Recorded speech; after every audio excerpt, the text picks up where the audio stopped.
Olá, estamos começando o mais um podcast e o nosso mais um de hoje é o vereador Leandro Sarto, que vai tentar contribuir conosco aqui, falar um pouquinho de política, situação atual, nacional, futuro da política no Brasil para a próxima eleição, qual que é o reflexo aí que nós vamos ter nos próximos meses aí com tudo que vem acontecendo. Vereador, seja muito bem-vindo.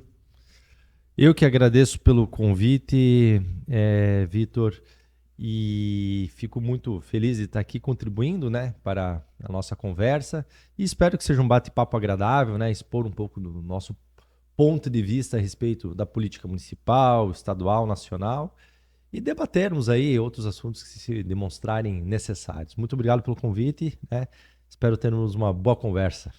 Com certeza. Leandro, é teu primeiro mandato, né? Isso, meu primeiro mandato, primeira vez que me candidato a um cargo público, né? E fiz questão de ir para vereador, né? Eu sou apaixonado por política e principalmente pelo poder legislativo, porque eu acho que ele é o poder que mais sintetiza a vontade da população, né? O que mais bem representa o que é uma democracia. Então, por já ter um longo histórico de trabalho no legislativo como servidor público, assessor de parlamentares também, veio essa vontade que eu já tinha algum tempo de me candidatar, mas não tinha coragem, né? Eu era uma pessoa um pouco mais tímida. Então, tomei frente, tomei peito e me candidatei pela primeira vez no ano passado e graças a Deus deu tudo certo. E como é que está sendo, Leandro, a experiência desse primeiro mandato? Está dentro do que você imaginava? Os desafios aí que você tem encontrado é o que você imaginava também?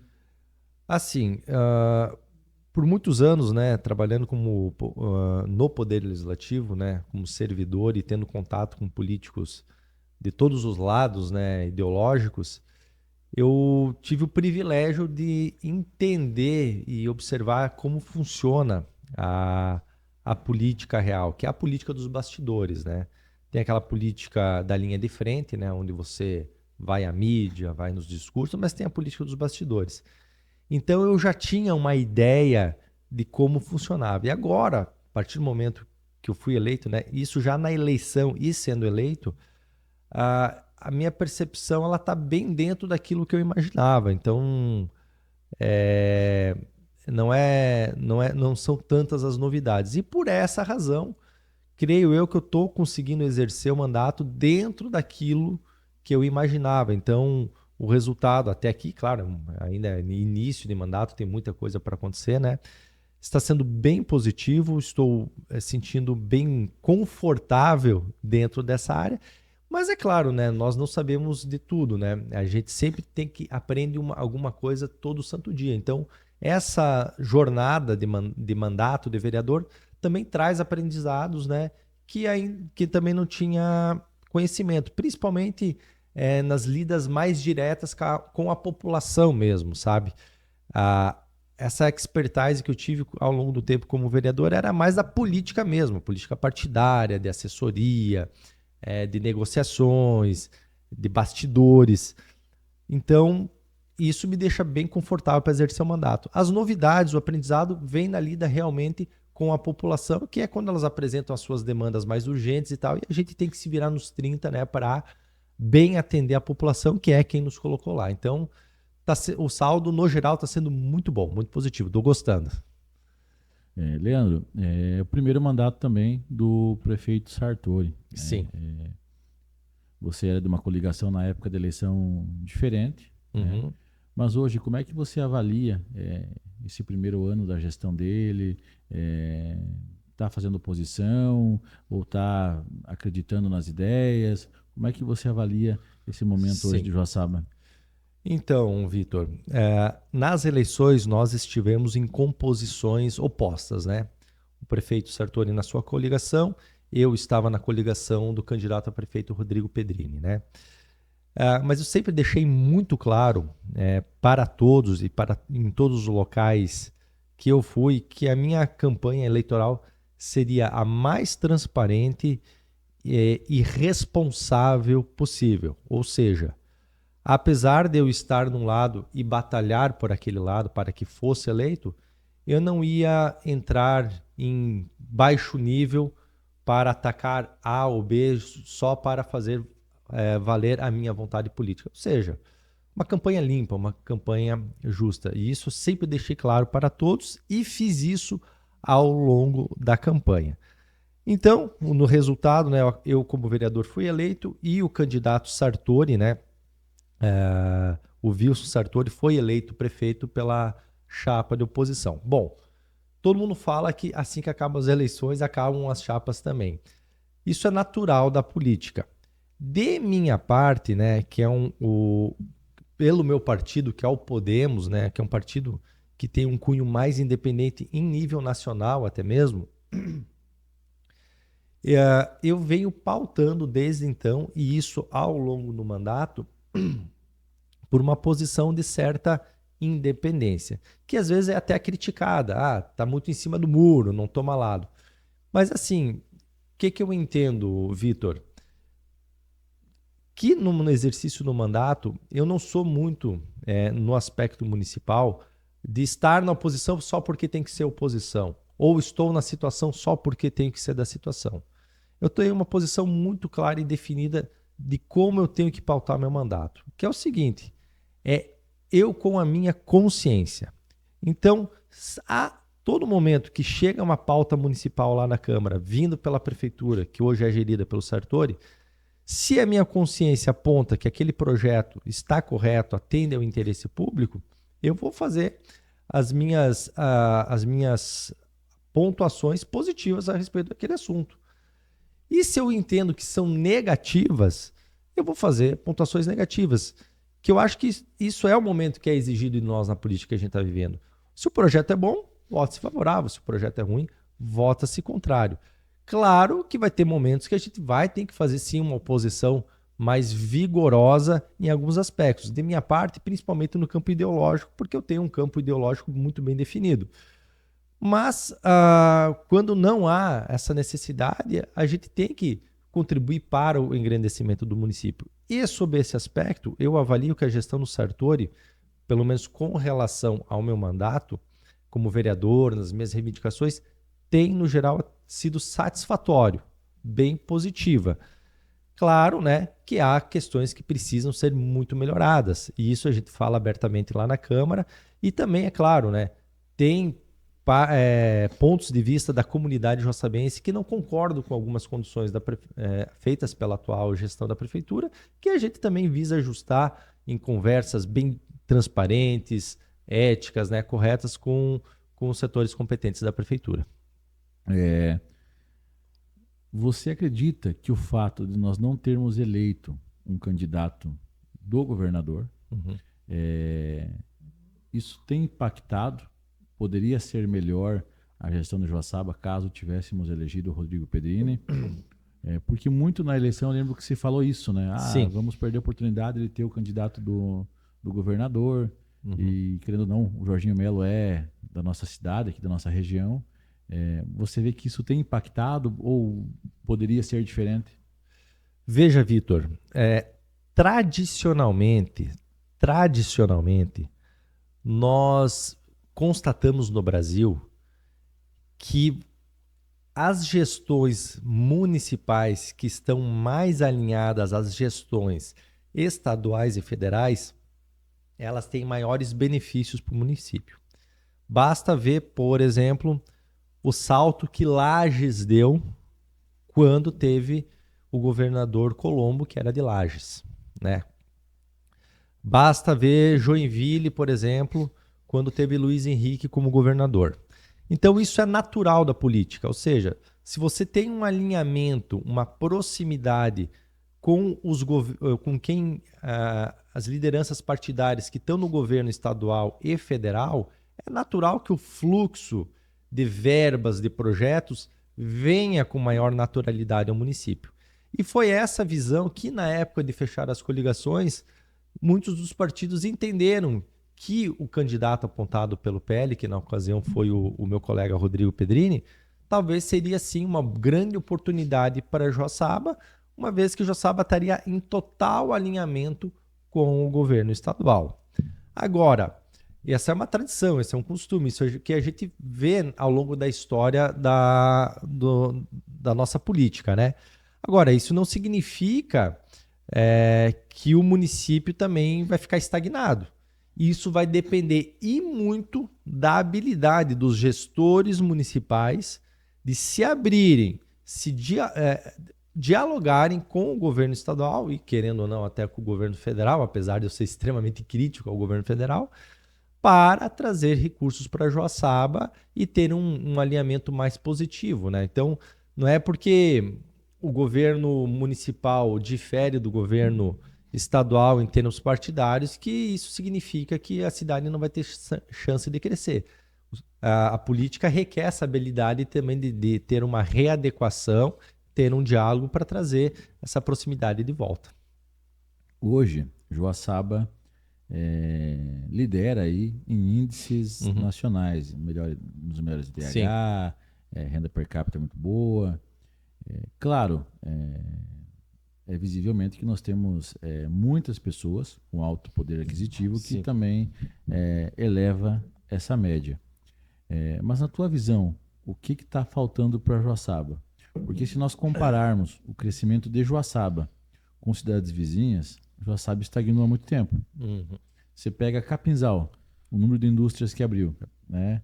Você pega Campos Novos, o crescimento de Campos Novos, Catanduvas, você percebe um crescimento industrial muito maior, as cidades parece que estão expandindo num nível mais avançado. O que você acha que está faltando para Joaçaba retomar essa questão de crescimento? Então, Vitor, primeiro a gente tem que deixar sempre muito claro, e eu falo como vereador de Joaçaba, cidadão de Joaçaba, que Joaçaba é uma cidade excepcional. Joaçaba é uma cidade maravilhosa e os índices apontam para isso. Nós temos que encher a boca e falar muito bem de Joaçaba onde quer que a gente vá. Porém, né, como você bem falou, a gente também percebe movimentos nas cidades vizinhas que chamam a atenção em termos de crescimento econômico. Basta você ir para Campos Novos, Videira, Concórdia, Caçador e assim por diante, que há um movimento que está deixando essas cidades diferentes e que acende uma luz de alerta aqui para Joaçaba. Ou seja, Joaçaba é uma cidade excelente, uma das melhores cidades do Brasil e é orgulho nosso. Só que a gente não pode só se apegar a essa fama sob pena de a gente às vezes esquecer de manter essa chama acesa e manter a cidade em desenvolvimento. Bom, quais são os gargalos que a gente pode trabalhar para que Joaçaba sempre se mantenha assim? Veja, eu acho que fazer um crescimento forçado é perigoso. O que é o crescimento forçado? Você trazer a todo custo e sem contrapartida alguma indústrias de qualquer natureza, só para dizer que vem a indústria.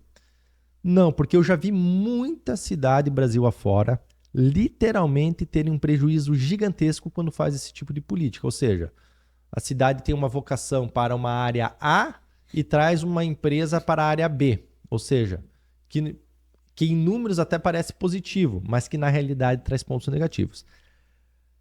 Joaçaba, o que acontece? Ela está apontando para o ramo de prestação de serviços, que é o forte.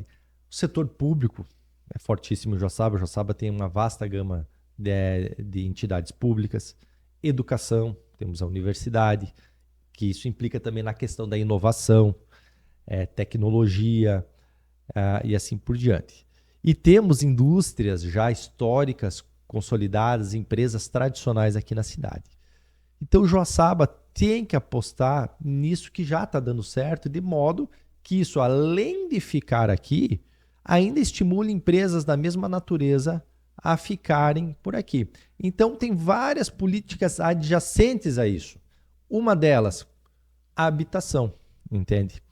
Por quê? Vou dar um exemplo que como essa natureza de Joaçaba, ela implica em adequar políticas para sustentar isso aqui e se manter nisso. Veja, Vitor, o que eu ouvi muito durante a campanha eleitoral? Muito. E sobre duas mãos, em duas mãos eu escutei isso aqui. Muitos empresários falaram para mim, Sarto, estou preocupado porque eu não consigo segurar funcionários em Joaçaba. Daí eu peço, mas por quê? Não. Por que você não consegue segurar funcionários em Joaçaba? Não, eu até consigo segurar o funcionário que ganha um grande salário. Mas o funcionário que às vezes ganha um salário mais mediano, ele não consegue porque o valor dos aluguéis em Joaçaba é muito caro, é muito alto. Por outro lado, muitas pessoas que têm essa condição de funcionário chegaram para mim, Sarto, eu estou desesperado, eu amo Joaçaba, eu quero ficar em Joaçaba, só que estou pensando em ir embora porque não acho lugar para morar, é muito caro.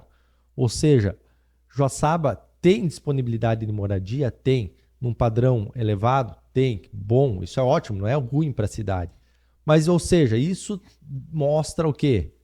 Que há uma demanda de política pública habitacional para esse público. Por quê? Esse público quer ficar em Joaçaba, ele quer consumir aqui, ele quer trabalhar aqui, ele quer fazer sua vida aqui. Porém, não há uma política centrada na questão da habitação. E aí que entra o problema, Vitor. Veja, Joaçaba tem essa natureza constituída de serviço público, inovação, área estudantil, turismo e tal.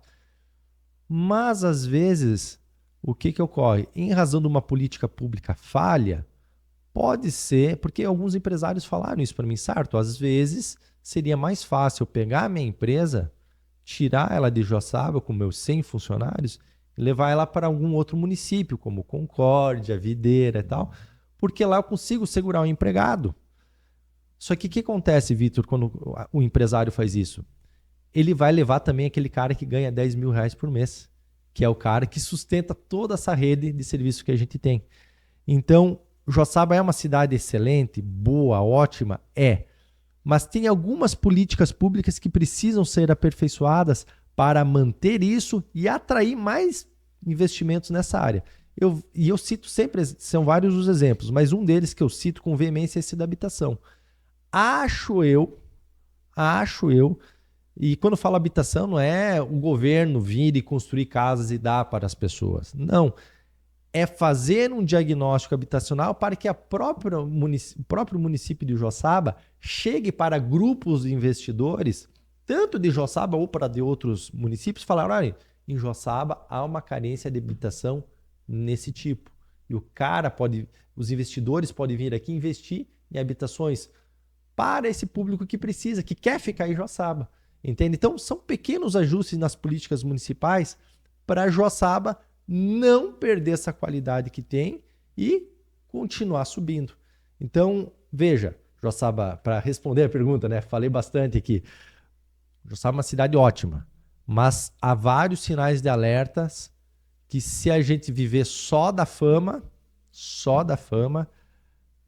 pode ser que a gente comece a ficar para trás. E essa é a minha preocupação, que eu falo lá na Câmara, falo em reuniões que eu estou lá na Prefeitura, porque o meu medo é, um dia uma dessas empresas que hoje tem dificuldade para conseguir mão de obra, resolve ir embora.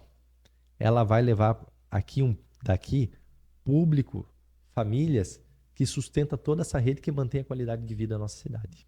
Eu, particularmente, na minha visão, Joaçaba já vem vivendo há muito tempo desse status, desses números do passado, porque se você comparar 10 anos atrás, nós tínhamos muito mais opções de restaurantes, sim, nós tínhamos mais opções de entretenimento, né? Se não fosse a vinda da Havan, eu acho que hoje nós estaríamos perdidos, né? O entretenimento de Joaçaba hoje é a Havan, né? O pessoal domingo aí vai passear onde? Eu vou na Havan, vou no cinema, lá na praça de alimentação, né?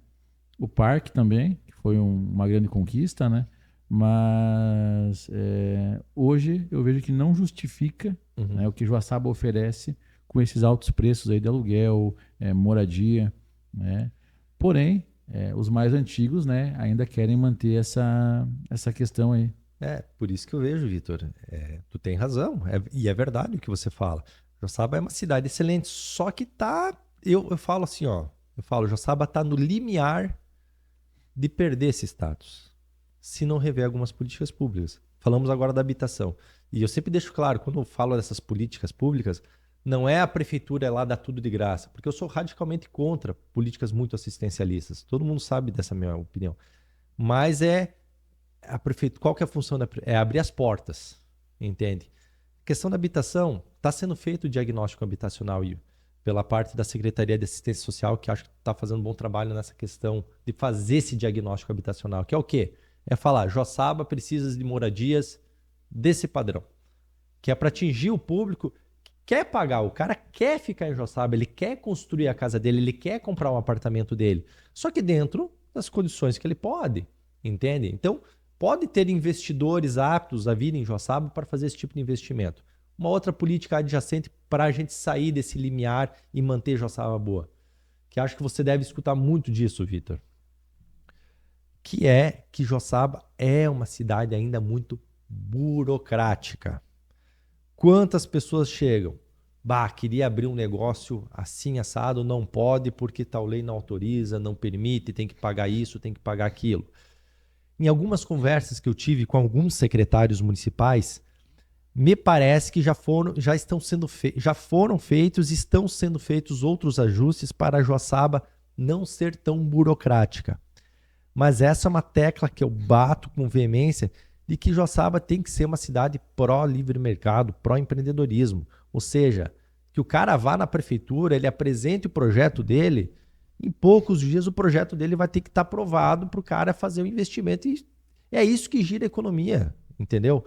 E quantos e quantos empresários já me falaram, bah, cara, tu vai para Joaçaba, trava tudo.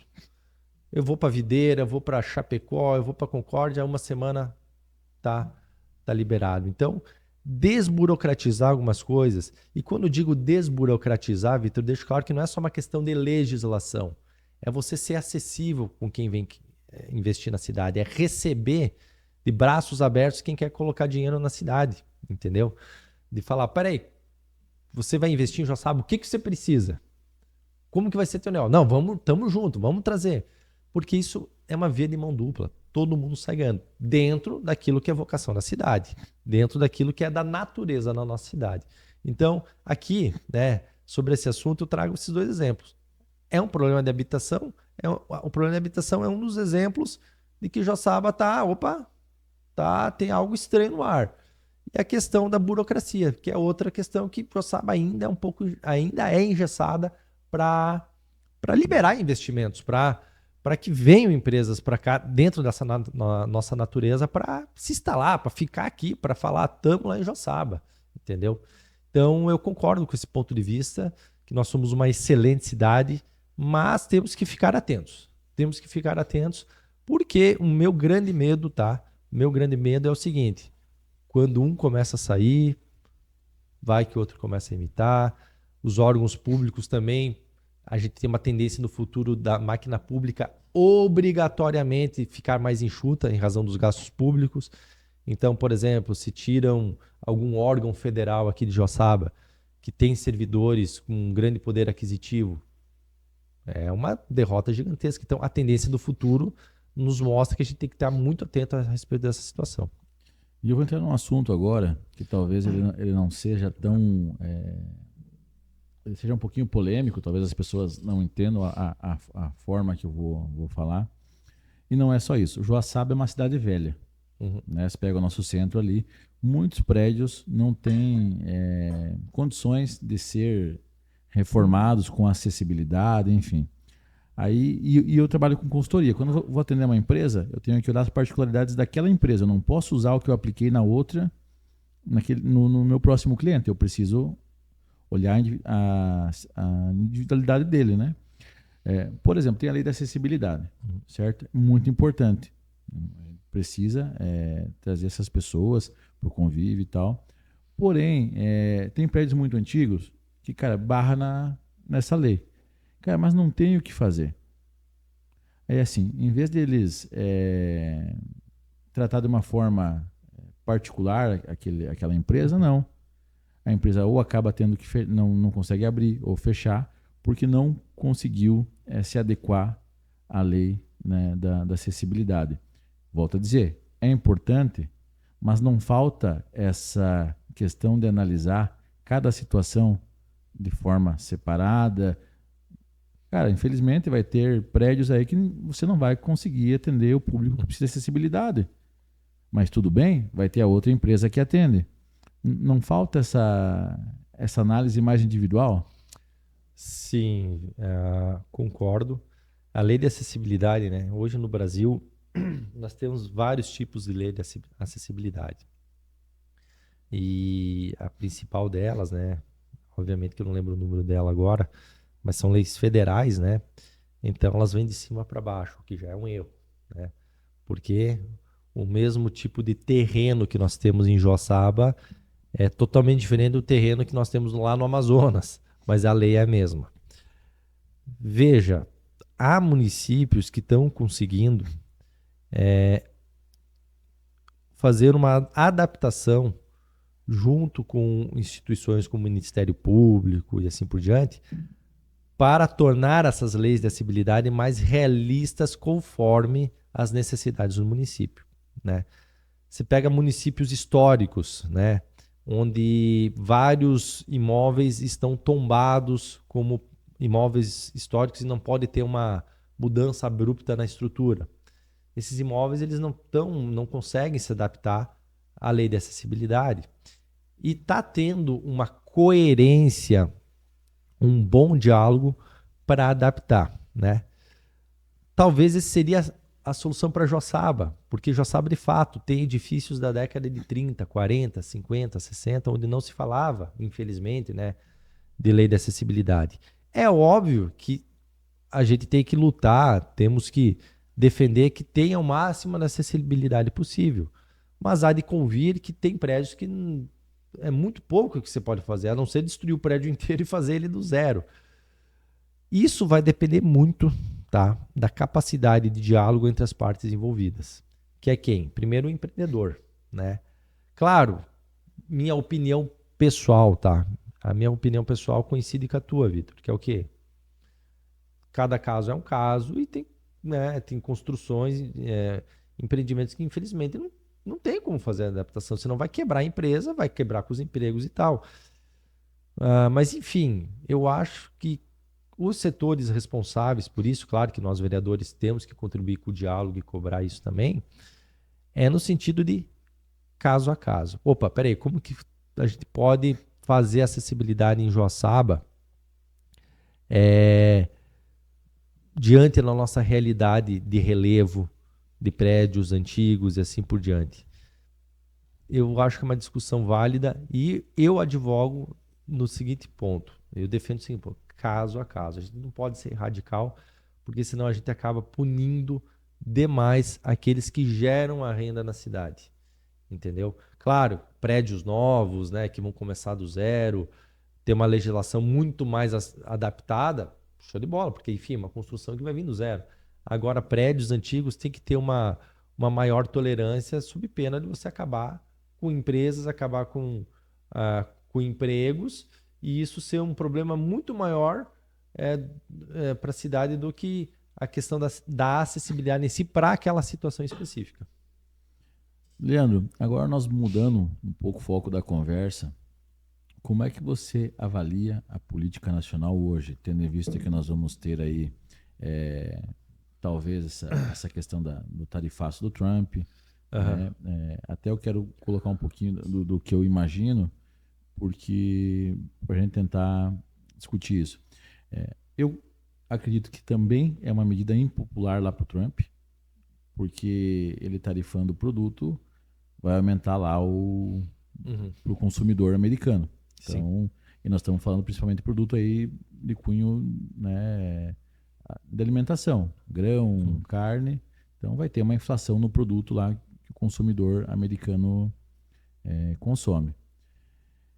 E eu confesso para você que eu vejo esse tarifaço numa questão mais política do que realmente racional. Né? O tarifaço é contra os desmandos do Alexandre de Moraes, a gente sabe que existe, mas isso é dever do nosso parlamento controlar. Né? O parlamento não tem feito, aí tem aí, não sei se existe ou não uma interferência da família Bolsonaro com o Trump para essa ação, mas não sei, eu particularmente acho que é um blefe, ele não vai seguir com isso, porque como eu falei, eu acho impopular para ele também, mas como é que você vê toda essa questão? Bom, a resposta se refere mais especificamente sobre a questão das tarifas do Trump e tal. Olha, eu tenho uma posição muito clara a respeito disso. E eu creio, né? Eu sou de direita, abertamente defendo as políticas de direita e assim por diante. Então eu não tenho receio nenhum de falar coisas nesse sentido. E eu tenho certeza absoluta, Vitor, certeza absoluta que nenhum brasileiro e nenhum brasileiro de direita é a favor das taxas. Ninguém quer essas taxas. Ainda mais nós aqui em Santa Catarina, que certamente seremos, se não o estado mais afetado, um dos mais afetados com essas tarifas impostas pelo Trump. Ou seja, somos contra as tarifas impostas pelo Trump. Só que nós temos que ser sinceros também, no seguinte ponto de vista. Que essas tarifas elas seguem um fluxo natural adotado pela política externa do Trump, mas também do próprio governo, dos governos americanos ao longo de décadas. Por quê, Vitor?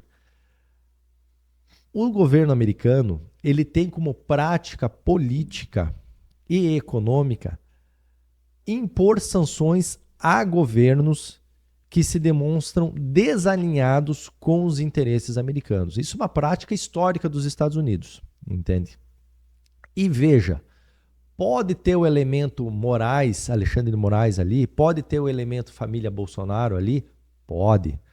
Mas na minha concepção, essas taxas impostas ao Brasil são muito mais frutos da irresponsabilidade, sim, do Poder Judiciário brasileiro, representado pela figura máxima de Alexandre de Moraes, que vem trazendo consequências bem graves a empresas americanas de Big Techs, entende? E principalmente ao governo brasileiro, que recentemente, nos últimos anos, teve um total alinhamento com inimigos históricos dos Estados Unidos. Vide grupos terroristas ligados à Palestina, governo do Irã, uma relação perigosa e lamentável com a Venezuela, Cuba, governos ditatoriais ao redor do mundo como um todo, um alinhamento pró-Rússia no contexto da guerra contra a Ucrânia, com o governo chinês. Ou seja, nós estamos falando de política, internacional básica. E o governo americano, com todos os governos que ele lidou ao longo de sua história, ele teve a prática de sanções econômicas como consequência de governos que fazem isso. E o governo brasileiro está fazendo isso recentemente. Veja, nós temos um registro vergonhoso de Geraldo Alckmin com os principais terroristas no Irã, que, aliás, naquela famosa foto, todos estão mortos, né? Menos o próprio Geraldo Alckmin. Então, essas tarifas, eu acho que elas vêm muito mais em consequência dessa irresponsabilidade do que família Bolsonaro, do que consequências políticas em si pró A ou B. Agora, o mínimo que se espera do governo federal no contexto desse é fazer quase o que todos os outros governos fazem. A partir do momento que vem a tarifa, você senta-se e passa a negociar. Veja bem, até a China, até o governo chinês, que é um governo ditatorial, de cunho comunista, sentou às mesas de negociação para negociar com Donald Trump. Será que o governo brasileiro não teria competência e humildade de fazer isso? Ou vai preferir ficar querendo empurrar essa culpa para Bolsonaro, direita e assim por diante? Então, assim, sou contra, todo mundo é contra essas tarifas, mas os culpados têm nome e sobrenome. A irresponsabilidade do judiciário brasileiro em afetar empresas americanas, tem toda a questão da censura, da perseguição também, que isso faz um efeito, mas do alinhamento também do governo federal com uma política externa totalmente contrária aos interesses americanos. E lembrando que o Brasil, ao longo de sua história, sempre foi parceiro dos Estados Unidos, mas com o governo Lula parece que o Brasil quer romper essas relações. Então essas tarifas elas vêm, infelizmente, de maneira natural. E eu sempre falo, não adianta colocar a culpa no Bolsonaro, não. Isso é consequência do atual governo federal, das irresponsabilidades do Poder Judiciário. Agora, cabe a esse governo federal, pelo menos, ter a humildade e fazer coisas como a China fez. Senta às mesas de negociação e tenta remover essas tarifas. Entendeu? É uma situação lamentável, que como brasileiro eu fico muito triste, porque isso vai nos atingir e vai nos atingir duramente. E você acha que isso não pode, em algum momento, fortalecer a esquerda do presidente Lula? Por que eu te falo isso? Como eu falei, nós não exportamos tecnologia. Sim. Nós exportamos commodity e comida. Uhum. É um produto, teoricamente, hoje fácil de você vender, porque é superpopulações. Nós temos Índia, China, enfim, outros países. Não é mais fácil, daqui a pouco, achar um parceiro comercial, tal, escapar desse tarifaço? Porque o que eu vejo? O Lula é psicopata. Uhum. Ele é igual o Maduro. Ele prefere daqui a pouco tacar fogo no Brasil do que ceder para os Estados Unidos. Sim. Não é? E de alguma forma isso ser positivo para ele lá na frente? Se ele conseguir um outro parceiro comercial, se ele conseguir de alguma forma articular diferente isso? Sim. Também comungo dessa preocupação, Vitor, porque aí a gente entra num campo chamado narrativa. Ou seja, quem faz a melhor narrativa nessa história? E a gente sabe que o PT e o Lula, eles são mestres da narrativa. O que é a narrativa? A narrativa é você pegar fragmentos da realidade e construir uma história. Ou seja, você pega fragmentos do que está acontecendo no mundo real e que tem algumas verdades ali no meio e você monta uma historinha, entendeu? E o PT sabe fazer isso como ninguém no Brasil. E esse é o meu receio. Por quê? Porque o PT pode aproveitar isso daí, como está já fazendo, e criar uma narrativa, né, de que o Brasil é perseguido, que essas sanções são injustas, que isso é culpa da direita, que isso é culpa do Bolsonaro, e por isso o PT tem que ficar no poder, porque tem que reverter tudo isso. Me preocupa e muito. Por isso que eu também acho que essa questão das taxas trazem esse prejuízo, porque ela fortalece a narrativa. Talvez o melhor tipo de sanção que o governo americano poderia aplicar ao Brasil é essa que a gente está na iminência de ter pelos próximos dias, de fazer sanções contra o CPF do Lula, do Moraes, assim, não contra a economia brasileira. Mas enfim, né, nós não somos do governo americano, nós somos do Brasil e não temos essa possibilidade.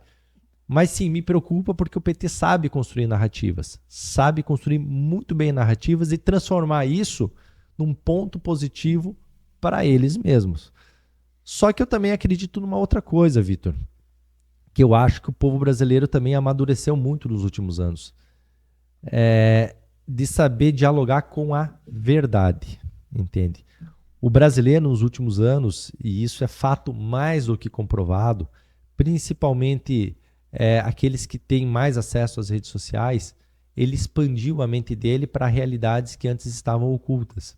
Então hoje o brasileiro tem acesso à informação, tem acesso a livros, tem acesso a registros históricos que nos dão capacidade de também contar a história sobre os nossos olhos, sobre o nosso ponto de vista correspondente à verdade.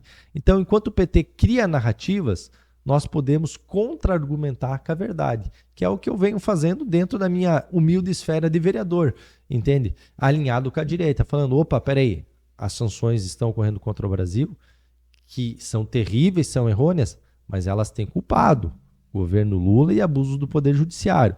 Enquanto isso, o Lula aposta na narrativa de que o Brasil é perseguido, que é o Bolsonaro fazendo assim, assim, assado. Agora, como que a população, no geral, vai interpretar tudo isso? Daí a gente não tem como saber, né? Eu torço para que as coisas fiquem muito claras. Para mim está muito claro o que está acontecendo no Brasil, sabe, Vitor? Só um cego para não ver os abusos que a gente está passando e tal. E como nós falávamos no início da nossa conversa, antes mesmo da gravação, e é compreensível esse cansaço do povo, né? Mas a realidade tá ali tal como ela é, né? É que tu falou ali quem faz melhor as narrativas, né? eu acredito hoje, tá, que a esquerda faz política muito melhor Sim. do que nós de direita. Eles são mais organizados. Uhum. Né? Exemplo, hoje, exemplo aqui em Santa Catarina, nós temos um bom governador, a meu ver, né? Porém nós já temos um racha na direita, que é o João Rodrigues, para mim também é um candidato espetacular. Num eventual mandato que ele não concorresse com o Jorginho, seria a minha opção de voto. Acho ele um cara fantástico. Porém, vai acabar rachando a direita e fortalecendo a esquerda. Quando eu dou esse exemplo, eu vejo isso também na política nacional. Sim. Porque nós temos aí, volto a falar, votei por 2 mandatos na família Bolsonaro, mas hoje eu tenho quase uma aversão de escutar o nome Bolsonaro quanto eu tenho de escutar o nome Lula. Porque ele não consegue largar, pensar num outro nome. Nós não temos hoje um candidato forte de direita para uma eventual eleição.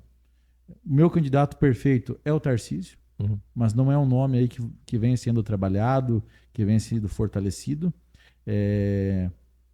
Existe essa questão. Bolsonaro quis indicar o Carlos aqui para ser senador. Foi péssimo para mim, né? Porque nós temos bons nomes. E eu tenho essa preocupação, porque a esquerda, eles se abraçam, né? Cara, o candidato para ganhar da direita no país é o Lula. Todo mundo se abraçou com o Lula. Exato. Né? E eu vejo na direita essa polarização que a meu ver, é péssimo. Vitor, comentando sobre isso, assim, ó, eu sou aluno do professor Olavo de Carvalho e ele falou uma grande verdade, entre linhas, em alguns seus apontamentos. Ele fala o seguinte: o lugar que mais dá quebra-pau na política, em bastidores, é dentro da esquerda. É uma fusarca. Confusão, briga, discussão, baixo nível. Porém, quando a esquerda vai a público para política real de conquista de voto, conquista de ocupação de espaços, a esquerda vai unida. É todo mundo falando bem de todo mundo. Então, dá um senso de união e de proporção gigantesco. Ou seja, eles sabem fazer a política do voto, entende?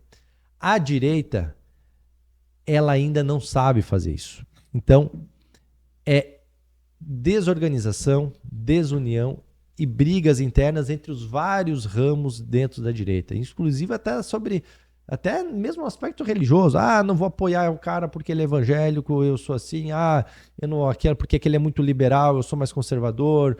A direita ainda está aprendendo a fazer política. A direita está aprendendo a fazer política. E um exemplo claro é essa de ingerências, que nem você falou sobre a questão do Senado aqui em Santa Catarina, uma eventual disputa entre 2 candidatos de direita, né, que é o João Rodrigues e o Jorginho Melo e tal. Isso é um ponto que me preocupa, é o que mais me preocupa hoje, a falta de união na direita brasileira. E se a gente quer reverter esse quadro, pelo menos para 2026, seja qual for o nome, vai ter que ter união e união total, né? Sendo realista, hoje você acredita que Bolsonaro pode vir a ser elegível? Sendo bem realista, eu creio que não, tá? Perfeito. E tu não vê que daí, tendo esse veredito, não é a hora de nós... Claro, existem as perseguições contra ele, nós continuar, de certa forma, apoiando, não concordando com isso, mas, de certa forma, politicamente, a direita não precisa abandonar a família Bolsonaro nesse sentido e eleger novas lideranças? Olha, o que eu vou te falar, Vitor? Eu acho que por uma conjuntura jurídica, o Bolsonaro não vai estar elegível, tá? Eu vou dar minha opinião bem sincera aqui, de coração, tá? Eu gostaria que Bolsonaro, tá, estivesse elegível. Eu também. Entende? E nós tivéssemos uma conjuntura favorável a ele, porque as pesquisas mais recentes mostram um cenário bem favorável para ele. Só que eu acho que o judiciário, capitaneado pelo Alexandre de Moraes, quer a todo custo, virou uma coisa pessoal isso daí, quer a todo custo colocar ele na cadeia, entende? E a gente percebe que os movimentos estão sendo... só falta o feeling necessário para prender Jair Bolsonaro. Então, eu torço, trabalho, quero, desejo que Jair Bolsonaro esteja apto a participar das eleições no ano que vem. Muito embora a realidade aponte ao contrário. Tá?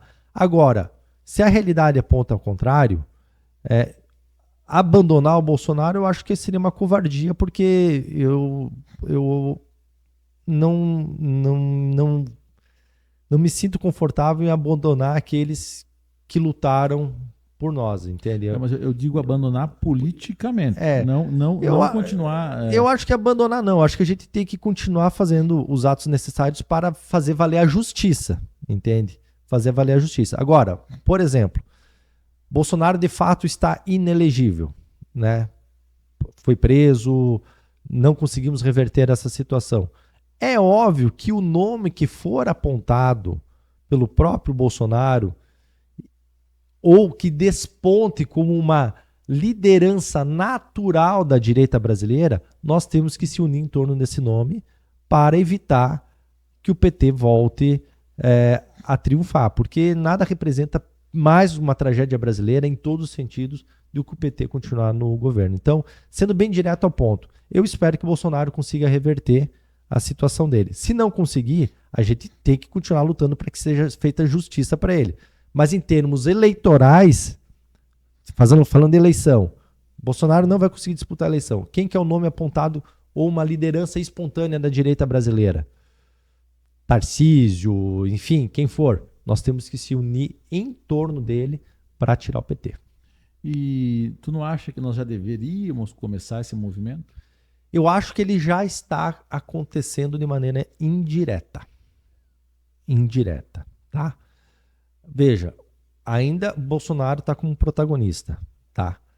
Mas eu acho que já se começa a ter alguns movimentos indiretos, entende? Já pensando nessa possibilidade de não conseguir reverter a situação do Bolsonaro. E alguns nomes estão despontando naturalmente, tá? Só que, por exemplo, mesmo que eu particularmente não goste de alguns. Nós ouvimos, por exemplo, Michele Bolsonaro. Eu acho que da questão ali de Bolsonaro, esses outros nomes, eles surgem, tirando Jair Bolsonaro, os outros nomes ficam como adjacentes, entende? Para fortalecer alguma outra liderança que vai surgir, entende? Por exemplo, no estado de São Paulo, a gente percebe nitidamente que o Gilberto Kassab, ele está fazendo uma articulação política gigantesca de centro, mas provavelmente para essa coligação sobreviver, ela não vai querer estar tão alinhada ao Lula, ela vai querer estar alinhado a um movimento mais de direita. E eles vão tentar apontar algum nome, ou seja, é o establishment querendo se utilizar da direita para chegar ao poder. É nessa hora que talvez vai apontar algum outro líder de maneira natural e talvez surja algum dos Bolsonaros, não como líder principal, mas como adjacente, tipo um vice, algo nesse sentido, para tentar presidencial, para capitanear voto ou para estar junto na linha de frente, sem estar com o nome disponível. Eu acho que está indo para esse caminho, tá? Tu sabe que eu tenho uma ideologia comigo que eu jamais vou votar no Partido Novo. Sim. Eu não gosto do Partido Novo. A conversa deles, para mim, é uma utopia, aquele negócio de ir em cartório e registrar que não sei o que e tal. Enfim. Mas respeito eles, são de direita, né? Gosto muito do Zema, né? Romeu Zema, lá de Minas Gerais, sim, pelo Partido Novo. Se ele saísse do Partido Novo, para mim, uma chapa perfeita hoje presidencial seria Tarcísio e Romeu Zema. Sim. Né? Mas muito difícil disso acontecer. Né? Isso que tu falou, pode surgir o nome da família Bolsonaro, me preocupa. Porque existe sim ainda pessoas que acreditam muito que vem, mas existe um lado, por exemplo, o meu, que se você acompanhar minhas publicações de 1 ano, 2 atrás, eu era muito pró-Bolsonaro, mas não sou mais.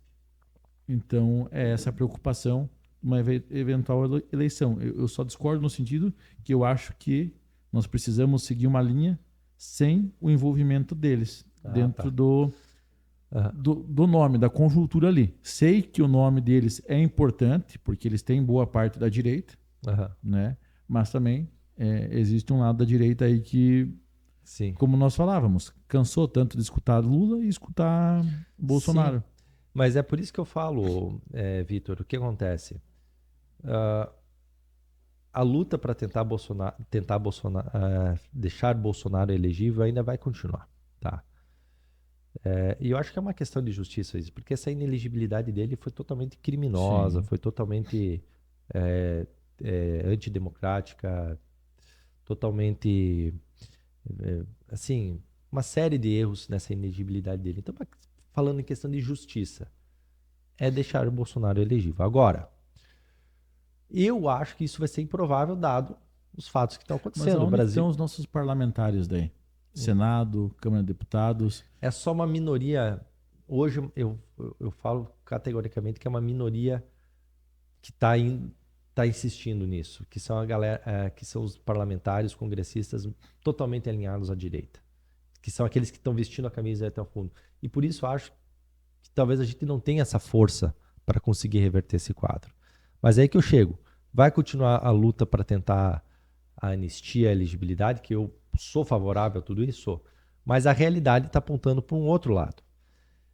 Que Bolsonaro vai ficar inelegível, talvez vá até preso. A gente tem que ser realista, vamos falar isso. E vai surgir um movimento para contrapor o PT de maneira natural. E o próprio sistema, establishment, olha, o Brasil é um país tão louco que acontece isso. O próprio establishment percebe isso, porque hoje é nítido que a maior parte da população brasileira se identifica mais com os valores da direita do que da esquerda. Só que a direita é desorganizada. E o establishment, gostem dele ou não, ele está se automovimentando para capitanear todo esse público, inclusive o do Bolsonaro, para chegar ao poder e tirar o PT, entende? Então, tu vê isso, tu vê nos movimentos do Gilberto Kassab lá em São Paulo, em outras lideranças ao redor do Brasil, elas estão querendo fazer uma convergência para contrapor o Lula. E isso entra nomes como Tarcísio, entra Zema, entra membros da família Bolsonaro, entende? Só que como isso vai se desenhar nos próximos meses, daí a gente não tem como saber, né? Porque é um misto de interesses, é uma loucura, né? É literalmente uma loucura. Então, eu vejo que o caminho do Brasil é esse. Eu falo porque eu sou fruto da militância de rua pró-Bolsonaro, pró-Brasil, entende?